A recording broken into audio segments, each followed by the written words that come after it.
Bonjour à toutes et à tous, ma team Kiefer, j'espère que vous allez bien. Aujourd'hui pour cette nouvelle vidéo, on se retrouve pour un des événements marquants de cette soirée de Ligue 2. On n'avait pas moins de 10 matchs en même temps, il s'en est passé des choses. On a déjà fait une vidéo où on parle du match Bordeaux-Rodez, pourquoi il a été annulé. On a parlé aussi de Sochaux, un match qui a été annulé, qui a repris quand même, que Bordeaux-Rodez a été terminé à la 23e minute et ça n'a jamais repris. Et le match ne sera pas rejoué. On aura la décision de la LFP pour savoir qu'est-ce qu'il en sera pour cette 38e journée et ce match Bordeaux-Rodez. Est-ce qu'on attribuera 3 points à Rodez qui gagnait 1-0 au moment où un supporter a agressé le buteur de Rodez. Donc normalement Bordeaux devrait perdre sur tapis vert 3-0 et donc rester en Ligue 2. Dans tous les cas Bordeaux ils peuvent plus passer en Ligue 1, c'est trop compliqué parce qu'il faudrait qu'ils gagnent avec 5 buts d'écart pour repasser Metz, donc c'est impossible de toute façon. En plus avec ce qui s'est passé, que le match ne sera pas rejoué, Bordeaux restera en Ligue 2. Mais en tout cas tant qu'on n'a pas la décision officielle, il y a encore voilà, c'est pas acté sur papier que c'est fait pour Metz la Ligue 1, même si c'est très probable. Du côté du Havre, il y a eu également des sacrés trucs. En fait, à 4 minutes 30, il y a eu une sorte de coup de sifflet pour une remise en jeu de balle pour, je crois que c'était Dijon qui dégage, non c'était Le Havre qui se dégageait. Et les supporters ont cru que c'était le sifflet de la fin du match. Ils ont donc envahi le terrain pour célébrer le titre de la Ligue 2, mais également pour célébrer la montée en Ligue 1. Mais le match n'était pas terminé, alors ça a donné lieu à des sacrées images où Lucas Esner, l'entraîneur, était très énervé. Il courait dans le public pour leur dire de remonter en tribune, parce que tant que le match n'est pas officiellement terminé, et en gros les supporters n'ont pas à rentrer sur le terrain, et surtout que ça peut mettre Le Havre dans la panade, dans le sens où ils peuvent avoir une défaite attribuée sur tapis vert, dans le sens où les supporters n'ont pas à rentrer sur le terrain. Et donc Lucas Esner, qui était fou, avoir fait tout ce boulot là cette saison, pour en plus on ne sait jamais si la victoire est attribuée à Dijon, Le Havre déjà peut ne pas gagner le titre et en plus peut potentiellement rester en Ligue 2. Tout dépend de ce qui se passe à côté. Bon, après là il y a eu Bordeaux-Rodez où Bordeaux est en train de perdre face à Rodez, mais voilà, en tout cas le concept est là, donc finir en beauté et pas sur ça.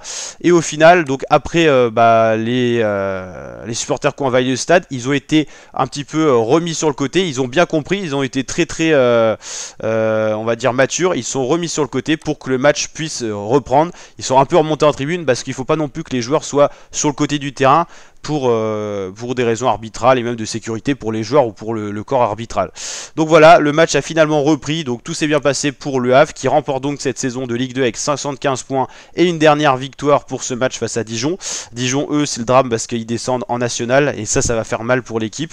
Donc Le Havre-Metz qui passe en Ligue 1 la saison prochaine, il n'y a que 2 montées pour 4 descentes vu qu'on va passer à Ligue 1 et Ligue 2 à 18 équipes.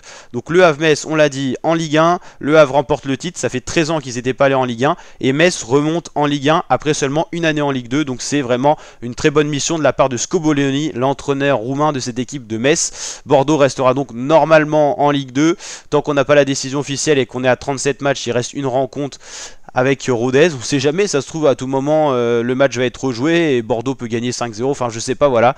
Donc c'est un petit peu ça le concept, on n'est pas sûr à 100% de la montée de Metz, mais vous avez compris le principe. Niort, Nîmes, Dijon, c'est relégué. Rodez, on ne sait pas si c'est relégué parce que si Rodez on leur attribue une victoire 3 points, ça fait 46 points, c'est donc Annecy dans ce cas-là qui est relégué. Donc là pour la relégation, Niort, Nîmes, Dijon c'est acté, mais Rodez, Annecy, c'est soit Rodez qui descend, soit Annecy, tout dépend de la décision de la Ligue française de football, la Ligue professionnelle de football.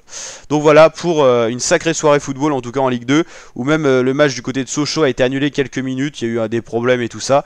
Et donc en gros il y a eu 3 matchs vraiment perturbés. Le Havre, Dijon. On a eu bien sûr Bordeaux-Rodez et le match du côté de Sochaux, je sais même plus c'était avec quel club, c'était le match Nîmes-Sochaux, voilà, où Nîmes s'est imposé face à Sochaux qui a fait une fin de saison catastrophique. Ils sont passés de quasiment top 3 à 9ème. C'est comme Grenoble, c'est les pires descentes, enfin c'est les pires descentes dans le classement Ligue 2 de la saison. Bastia, Caen ont su rester dans le top 5, Guingamp est très bien remonté comme le Paris FC et Saint-Etienne s'est stabilisé autour de la 10ème position. Voilà, n'hésitez pas à liker la vidéo si elle vous a plu. Ça a été un plaisir de suivre cette saison de Ligue 2 avec vous. On suivra bien sûr l'année prochaine la Ligue 2, la Ligue 1. Demain, on va savoir ce qui va se passer en Ligue 1. Est-ce que tout simplement, ça va être Nantes qui va descendre en Ligue 2 ou le choix c'est Nantes ou Auxerre, je crois. Et donc, on va voir tout ça demain. On suivra ça. Tous les matchs, les 10 rencontres auront lieu également en simultané à 21h ou 20h45 si je dis pas de bêtises. On suivra tout ça, il y aura bien sûr une vidéo bilan. Angers Ajaccio 3, quoi qu'il arrive ça descend en Ligue 2. Nantes ou Auxerre, ça c'est le choix.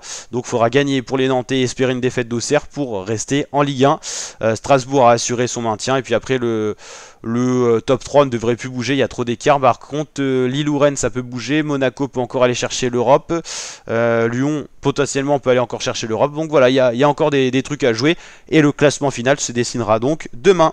N'hésitez pas donc à vous abonner. Ciao la team.